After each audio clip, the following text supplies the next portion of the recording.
Like, you don't need to have all these things, but you better have most of them. Family, friends, career, educational goals, plans for, time outside of work, attention to your mental and physical health, etc. That's what life is about. And if you don't have any of those things, well, then all you've got left is misery and suffering. So that's a bad deal for you.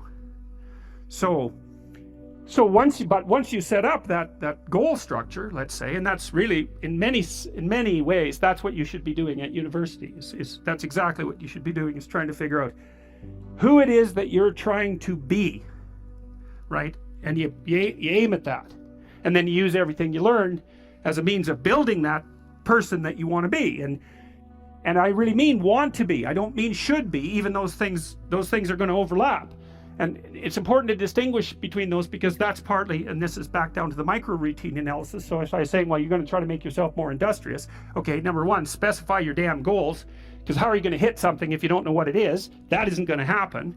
And often people won't specify their goals too, because they don't like to specify conditions for failure. So if you keep yourself all vague and foggy, which is real easy, because that's just a matter of not doing as well, then you don't know when you fail. And people might say, well, I really don't want to know when I fail, because that's painful. So I'll keep myself blind about when I fail. That's fine, except you'll fail all the time then. You just won't know it until you've failed so badly that you're done. And that can easily happen by the time you're 40. So I would recommend that you don't let that happen. So that's willful blindness, right? You could have known, but you chose not to. Okay, so once you get your goal structure set up, you think, okay, if I could have this life, looks like that might be worth living, despite the fact that it's going to be, anxiety provoking and threatening, and there's going to be some suffering and loss involved and all of that. Obviously, the goal is to have a vision for your life such that, all things considered, that justifies your effort. Okay, so then what do? Well, then you turn down to the micro routines. It's like, okay, well, this is what I'm aiming for. How does that instantiate itself day to day, week to week, month to month? And that's where something like a schedule can be unbelievably useful. Google Calendar. It's like, make a damn schedule and stick to it. Okay, so what's the rule with a schedule? It's not a bloody prison. That's the first thing that people do wrong. They say, well, I don't like to follow a schedule. Well, it's like, well, what kind of schedule are you setting up? Well, I have to do this, then I have to do this, then I have to do this, and then I just go play video games, because who wants to do all these things that I have to do? It's like, wrong. Set the damn schedule up so that you have the day you want. That's the trick. It's like, okay, I've got tomorrow. If I was going to set it up so it was the best possible day I could have, practically speaking, what would it look like? Well, then you schedule that. And obviously there's a bit of responsibility that's going to go along with that, because if you have any sense, one of the things that you're going to insist upon is that at the end of the day, you're not in worse shape than you were than at the beginning of the day, right? Because that's a stupid day. If you have a bunch of those in a row, you just dig yourself a hole and then you bury yourself in it. It's like, sorry, that's just not a good strategy. It's a bad strategy. So maybe 20% of your day has to be responsibility and obligation, or maybe it's more than that, depending on how far behind you are. But even that, you can ask yourself, okay, well, I've got these responsibilities. I have to schedule the damn things in. What's the right ratio of responsibility to reward? And you can ask yourself that, just like you'd negotiate with someone who is working for you. It's like, okay, you got to work tomorrow. Okay, so I want you to work tomorrow. And you might say, okay, well, what are you going to do for me that makes it likely that I'll work for you? Well, you could ask yourself that, So maybe you do an hour of responsibility, and then you play a video game for 15 minutes. I don't know, whatever turns your crank, man. But, you have to negotiate with yourself and not tyrannize yourself. Like you're negotiating with someone that you care for, that you would like to be productive and have a good life. And that's how you make the schedule. It's like, and then you look at the day and you think, well, if I had that day, that'd be good. Great. And you're useless and horrible, so you'll probably only hit it with about 70% accuracy, but that beats the hell out of 0, right? And if you hit it even with 50% accuracy, another rule is, well, aim for 51% the next week, or 50.5% for God's sake, or because you're going to hit that position where things start to loop back positively and spiral you upward. And so that's one way that you can work on your conscientiousness, is plan a life you'd like to have. And you do that partly by referring to social norms. That's more or less rescuing your father from the belly of the whale. But the other way you do that is by having a little conversation with yourself about, as if you don't really know who you are, because you know what you're like. You won't do what you're told. You won't do what you tell yourself to do. You must have noticed that. It's like you're a bad employee and a worse boss, and both of those work, for you. You don't know what you want to do, and then when you tell yourself what to do, you don't do it anyways. You should fire yourself and find someone else to be. But my point is that you have to understand that you're not your own servant, so to speak. You're someone that you have to negotiate with, and you're someone that you want to present the opportunity of having a good life to. And that's hard for people because they don't like themselves very much. So, they're always like cracking the whip and then procrastinating, and cracking the whip and then procrastinating. And it's like, God, it's so boring and such a pathetic way of spending your time. And you know what that's like, because you probably waste like 6 hours a day. And I think we did an economic calculation about that a while back, right? Your time's probably worth $50 an hour, something like that. I mean, you're not getting paid that now, but you're young. And so this is investment time. And what you do now is going to multiply its effects in the future. So let's say it's $50 an hour, which is perfectly reasonable. So if you waste 6 hours a day, and you are, then you're wasting about $2,000 a week, or about $100,000 a year. So like, go ahead, but that's what it's costing you every hour. And you need to know what your damn time is worth. So let's say it's not $50, it's 30, whatever. Maybe it's 100, it's somewhere in that range. One of the things you should be asking yourself is, when you spend an hour, was that, well, would have I paid someone $50 to have had that hour? And if the answer is no, it's like, well, maybe you should do something else with your time. And it depends on whether or not you think that your time's worthwhile. But the funny thing about not assuming that is, if you assume your time isn't worthwhile, what happens is you don't just sit around sort of randomly in a state of responsibilityless bliss. What you do is you suffer existentially. And so that seems like a stupid solution. If you take people, and I've told you this, and you expose them voluntarily to things that they are avoiding and are afraid of, that they know they need to overcome in order to meet their goals, their self-defined goals. If you can teach people to stand up in the face of the things they're afraid of, they get stronger. And you don't know what the upper limits to that are, because you might ask yourself, like, if for 10 years, if you didn't avoid doing what you knew you needed to do, by your own definitions, right, within the value structure that you've created, to the degree that you've done that, what would you be like? Well, there are remarkable people who come into the world from time to time, and there are people who do find out over decades-long periods what they could be like if they were who they were, if they spoke their being forward. And they get stronger and stronger and stronger, and we don't know the limits to that. We do not know the limits to that. And so you could say, well, in part, perhaps the reason that you're suffering unbearably can be left at your feet, because you're not everything you could be, and you know it. And of course, that's a terrible thing to admit, and it's a terrible thing to consider, but there's real promise in it, right? Because it means that perhaps there's another way that you could look at the world, and another way that you could act in the world, so what it would reflect back to you would be much better than what it reflects back to you now. And then the second part of that is, well, imagine that many people did that, because we've done a lot as human beings. We've done a lot of remarkable things, and I've told you already, I think before, that today, for example, about 250,000 people will be lifted out of abject poverty, and about 300,000 people attached to the electrical power grid. We're lifting people out of poverty collectively at a faster rate that's ever occurred in the history of humankind by a huge margin. And that's been going on unbelievably quickly since the year 2000. The UN had planned to have poverty between 2000 and 2015, and it was accomplished by 2013. So there's inequality developing in many places, and you hear lots of political agitation about that. But overall, the tide is lifting everyone up, and that's a great thing. And we have no idea how fast we can multiply that if people got their act together and really aimed at it. Because, my experience is with people that we're probably running at about 51% of our capacity. You can think about this yourselves. I often ask undergraduates how many hours a day you waste, or how many hours a week you waste. And the classic answer is something like 4 to 6 hours a day. Inefficient studying, watching things on YouTube that not only do you not want to watch, that you don't even care about, that make you feel horrible about watching after you're done. That's probably 4 hours right there. You think, well, that's 25 hours a week, it's 100 hours a month, that's 2.5 full work weeks, it's half a year of work weeks per year. And if your time is worth $20 an hour, which is a radical underestimate, it's probably more like 50 if you think about it in terms of deferred wages. If you're wasting 20 hours a week, you're wasting $50,000 a year. And you are doing that right now. And it's because you're young, wasting $50,000 a year is a way bigger catastrophe than it would be for me to waste it, because I'm not going to last nearly as long.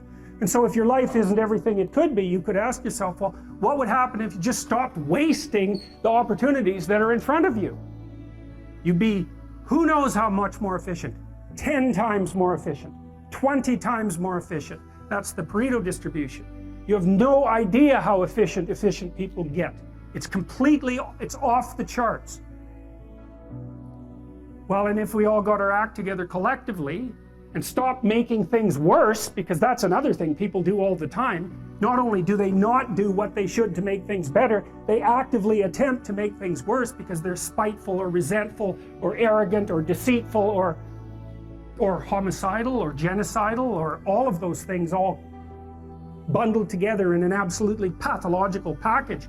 If people stopped really, really trying just to make things worse, we have no idea how much better they would get just because of that. So there's this weird dynamic that's part of the existential system of ideas between human vulnerability, social judgment, both of which are major causes of suffering, and the failure of individuals to adopt the responsibility that they know they should adopt. And that's the thing that's interesting too, is that, and like another thing I've often asked my undergraduate classes is, you know, there's this idea that people have a conscience. And you know what the conscience is. It's this feeling or voice you have in your head just before you do something that you know is stupid, telling you that probably you shouldn't do that stupid thing.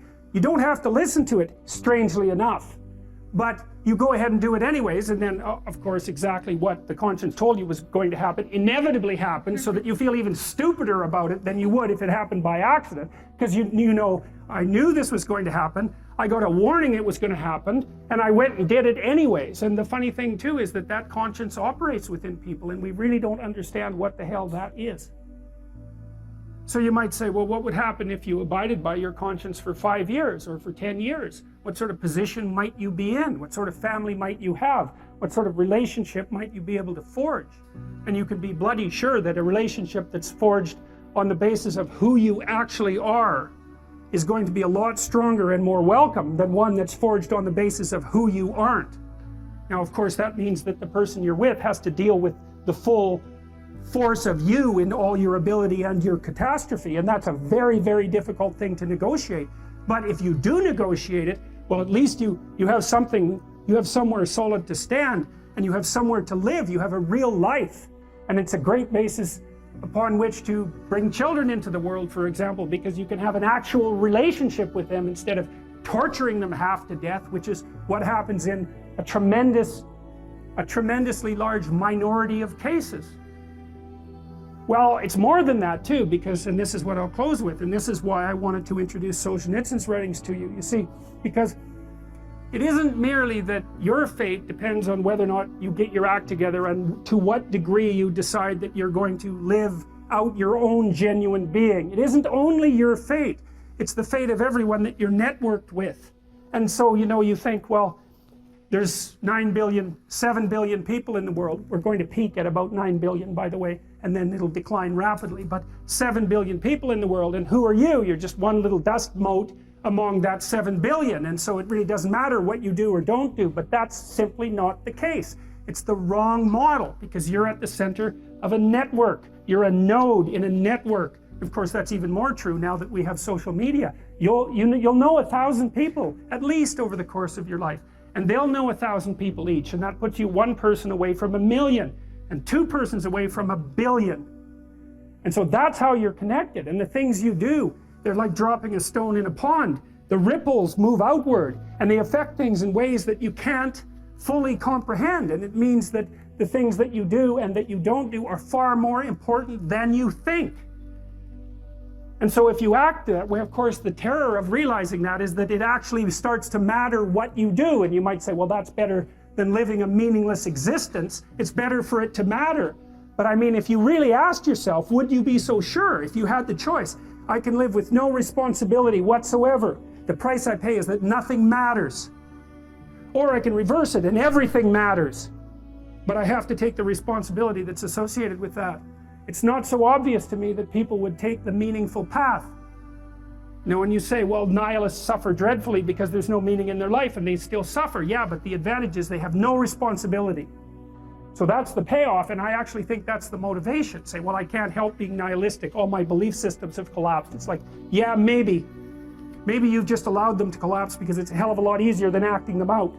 And the price you pay is some meaningless suffering, but you can always whine about that and people will feel sorry for you, and you have the option of taking the pathway of the martyr. So that's a pretty good deal, all things considered, especially when the alternative is to bear your burden properly and to live forthrightly in the world. Well, what Solzhenitsyn figured out, and so many people in the 20th century, it's not just him, even though he's the best example, is that if you live a pathological life, you pathologize your society.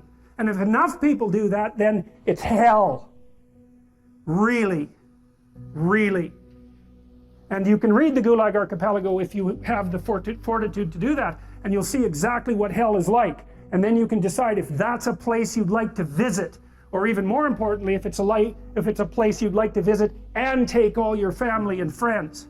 Because that's what happened in the 20th century. How to think about motivation? We'll think about it from the hypothalamic perspective. So we could say one thing that motivation does is set goals. We could say that emotions track progress towards goals. And I'm going to use that schema even though it's not exactly right. So you say, well, motivation determines where you're going to aim. So if you're hungry, you're going to aim at something to eat. And then that will organize your perceptions so that you zero out everything that isn't relevant to that task, which is almost everything. You concentrate on those few things that are going to facilitate your movement forward. When you encounter those things, that produces positive emotion as you move through the world towards your goal, and you see that things are laying themselves out that facilitate your movement forward. Those things cause positive emotion. And if you encounter anything that gets in the way, then that produces negative emotion, and it can be like threat, because you're not supposed to encounter something that gets in the way. It can be anger, so that you move it away. It can be frustration, disappointment, grief. Those would, if you had a response that serious to an obstacle, it would probably punish the little motivated frame right out of existence. You know, so you walk downstairs and, I don't know, the contracting company has set a wrecking ball through your kitchen. It's like, that's going to be disappointing. You're not going to keep eating the peanut butter sandwich in the rubble. That little frame is going to get punished out of existence, and some new goal is going to pop up in its stead. And you know, one of the things we're going to try to sort out is, how do you decide when you've encountered an obstacle that's so big that you should just quit and go do something else? Because that's not obvious. You know, and you can get into counterproductive persistence pretty easily. So we don't know how people solve that problem. It's a really complicated one. So anyways, we're going to work on that scenario. Your hypothalamus pops up micro goals that are directly relevant to biological survival. That produces a frame of reference. So it's not a goal, it's not a drive, and it's not a collection of behaviors. It's a little personality. And the personality has a viewpoint, it has thoughts that go along with it. It has perceptions, it has action tendencies, all of that. You can see this in addiction, most particularly. So one of the things that you find often with people who are alcoholic is they lie all the time. And that's because when they've built a little alcohol dependent personality inside of themselves, or a big one, maybe it's 90% of their personality. And one of the things that consists of is all the rationalizations that they've used over the years to justify their addiction to themselves and to other people. And so the addiction has a personality, you know, and so when the person is off, or maybe they're addicted to meth or something like that, where we know the addiction is more, it's more short-term powerful, than I would say, than an alcohol addiction. They'll say anything, and the words are just tools used to get towards the goal. And if they happen to be deceptive, whatever, it doesn't matter. They're just practical tools to get towards the goal. And then when you get towards the goal and you take a nice shot of meth or something like that, you reinforce all those rationales that you use to get the drug, and then the next time you're even a better deceiver and liar. So okay, so we're going to say motivations, one way of thinking about it is they set goals, but it's not the right way of thinking about it. They produce a whole framework of interpretation. And so we're going to think about that framework of interpretation. And then emotions emerge inside of that. So that's it. So the world is framed, motivation, set goals. You could say the world has to be framed. So motivation sets that frame, goals, emotions, perceptions, and actions. And then actions track progress. So positive emotion says you're moving forward properly towards your goal. And if you encounter something you don't expect, you stop. That's anxiety. It's like, oh, we're not where we thought we were. And so we don't know what to do. So we should stop because we don't know where we are, what we're doing. Stop, frozen. And then the more powerful negative emotions like pain, they might make you get out of there. So emotions, forward, stop, reverse. That's your emotions within that motivated frame. So, and that's another example of how your mind is embedded in your body. Your emotions are like they're offshoots of action tendencies. That's the right way to think about it, because action is everything fundamentally. So what are some basic motivations? Most of these are regulated by the hypothalamus, by the way, and that tells you just how important a control system it is. The other thing that's useful to know about the hypothalamus is that it has projections going up from it that are like tree trunks, and inhibitory projections coming down that are like grapevines. So you can kind of control your hypothalamus as long as it's not on too much, but if it's on in any serious way, it's like it wins. So partly what you do to stop yourself from falling under the dominion of your hypothalamus is to never ever be anywhere where its action is necessary, right? You don't want to go into a biker bar because you might find yourself in a situation where panicked defensive aggression is immediately necessary. You probably don't want that. You don't want the panic, you don't want the terror, you don't want the frenzied fight, you don't want any of that. You don't want to have to run away in absolute panic. So you just don't go there. And a huge part of how we regulate our emotions is just by never going anywhere where we have to experience them. And so that has very little to do with internal inhibitory control and everything to do with staying where you belong. The Myth of Mental Illness by Thomas Szasz, S-Z-A-S-Z. It's a classic. You should read it. If you're interested in psychology, read it. Like, it's a classic. And he basically said, most people have problems in living, they don't have psychological problems. And so I've experienced, despite my love for the psychoanalysts, very frequently what I'm doing as a therapist is helping people have a life that would work. You know, and you can parameterize that. It's like, what do you need? How about some friends? That people kind of like that. How about an intimate relationship with someone that you can trust, that maybe has a future? That'd be good. How about a career that puts you in a dominance hierarchy somewhere, so at least you've got some possibility of rising, some possibility of stabilizing yourself, and a schedule and a routine, because no one can live without a routine. You just forget that. If you guys don't have a routine, I would recommend, like, you get one going, because you cannot be mentally healthy without a routine. You need to pick a time to get up.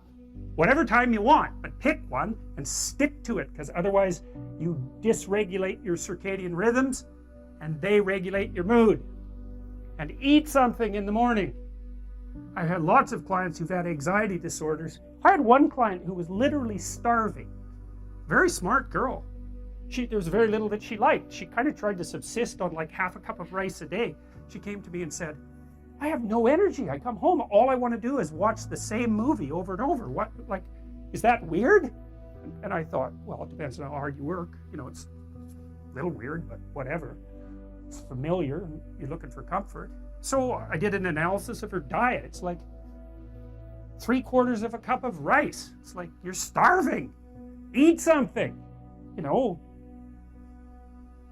you'll feel better. So she modified her diet, and all her anxiety went away, and she had some energy. It's like, yeah, you gotta eat. So a schedule, that's a good thing, man. Your brain will thank you for it. It will stabilize your nervous system. With a bit of a plan, that's a good thing. You need a career, you need something productive to do with your time. You need to regulate your use of drugs and alcohol, most particularly alcohol, because that does in a lot of people. You need a family, like the family you have, your parents and all that. It'd be nice if you all got along, you could work on that, that's a good thing to work on, and then, you know, you probably need children at some point, and that's life. That's what life is. And if you're missing, you know, you may have a good reason to not be operating on one of those dimensions. It's not mandatory, but I can tell you that if you're not operating reasonably well on 4, I think I mentioned 6, if you're not operating reasonably well on at least 3 of them, there's no way you're going to be psychologically thriving. And that's more pragmatic in some sense than psychological, right? Human beings have a nature, there's things we need. And if we have them, well, that's good. And if we don't have them, well, then we feel the lack. And so behaviorists, behavioral psychologists concentrate a lot more on that sort of thing. You know, it's practical. It's like strategizing. Make a career plan. Figure out how to negotiate, because that's bloody important. Figure out how to say what you need. Figure out how to tell the truth to people. Figure out how to listen to your partner in particular, because if you listen to them, they will actually tell you what they want, and sometimes you can give it to them and maybe they'll return the favor. And if you practice that for like 15 years, well, then maybe you're constantly giving each other what you want. Well, hooray, that would be good. And then there's 2 of you under most circumstances, and it's better to have 2 brains than 1, because people think differently because of their temperament mostly. And so the negotiation is where the wisdom arises, and it's part of the transformation, the psychological transformation that's attendant on an intimate relationship, and one of the fundamental purposes of a long-term intimate relationship.